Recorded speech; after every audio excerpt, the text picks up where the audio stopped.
অনেকের আছে না, ঘুম আসে না, ঘুম আসে না অনেকের, খুব মেজাজটা গরম হয়ে গেছে, দেখা যাচ্ছে যে কোনো কিছু ভালো লাগতেছে না, কেউ একটা খারাপ কথা বলছে, মনটা একটু কষ্ট পাইলো, কোনো একটা জিনিস নিয়ে মনটা খারাপ, ঘুম ধরে না, একে দুশ্চিন্তা বারবার আসতেছে, যত রকমের নেগেটিভ জিনিস আছে, যত রকমের সমস্ত নেগেটিভ জিনিস থেকে বাঁচার জন্য ইনস্ট্যান্ট একটা অস্ত্র আল্লাহ আপনার হাতে দিয়ে রাখছেন। সেটা কি? আপনার মাথার মধ্যে, আপনি কি জানেন যে প্রত্যেক মুহূর্তে ঢেউ চলতেছে? আমি যদি এখন মেশিন লাগাই, প্রত্যেকের মাথার মধ্যে ঢেউ সংখ্যা আমরা গুনতে পাবো। কারো প্রতি সেকেন্ডে 8টা ঢেউ, কারো 12টা, কারো 20টা, কারো 30টা, কারো 60টা, কারো 80টা, কারো 100টা।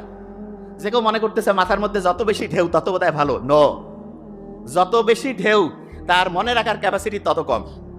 আপনি মনে করেন এক জায়গায় একটা জিনিস রাখছেন, বেশি ঢেউ উঠলে ওইটা ভাষায় নিয়ে চলে যায় না? মাথার মধ্যে যদি বেশি ঢেউ উঠে, জলোচ্ছ্বাসের মতো শুরু হয়, তখন জলোচ্ছ্বাস যেমন একটা এলাকার সবকিছু উড়ায় তুড়ায় সামনে নিয়ে যায়, মাথার মধ্যে যখন ঢেউ চলতে থাকে খুব দ্রুততার সাথে, তখন একটা তথ্য রাখার পরও সেটা ওইখানে থাকে না, ভাষায় নিয়ে চলে যায়। অনেকে কয় না পরি খেয়াল থাকে না, পরি ভুলে যায়, তার মানে তার মাথার মধ্যে জলোচ্ছ্বাস চলতেছে। এই জলোচ্ছ্বাস যদি আমরা কন্ট্রোল করতে পারি, তাহলে মাথার মধ্যে যাই রাখবো সেইটা আল্লাহর রহমতে রিজার্ভ থাকবে। এটা কি করতে চাই? কথা কই না কেন, কইতে চাই? আচ্ছা, তাহলে বুদ্ধিটা কি? খুব সহজ একটা বুদ্ধি আছে।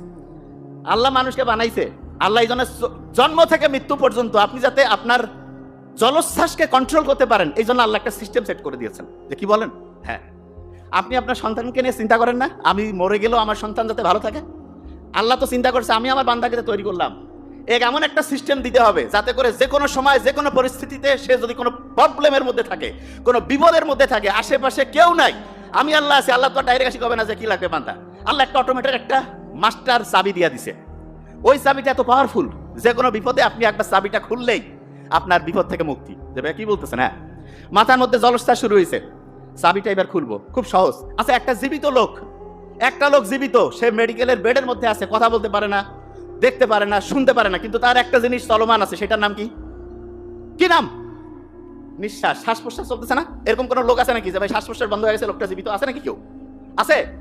হ্যাঁ, এরকম কেউ আছে? নোবডি। তার মানে জীবনে যতজন আমরা বেঁচে আছি প্রত্যেকের শ্বাস প্রশ্বাস আছে না নাই?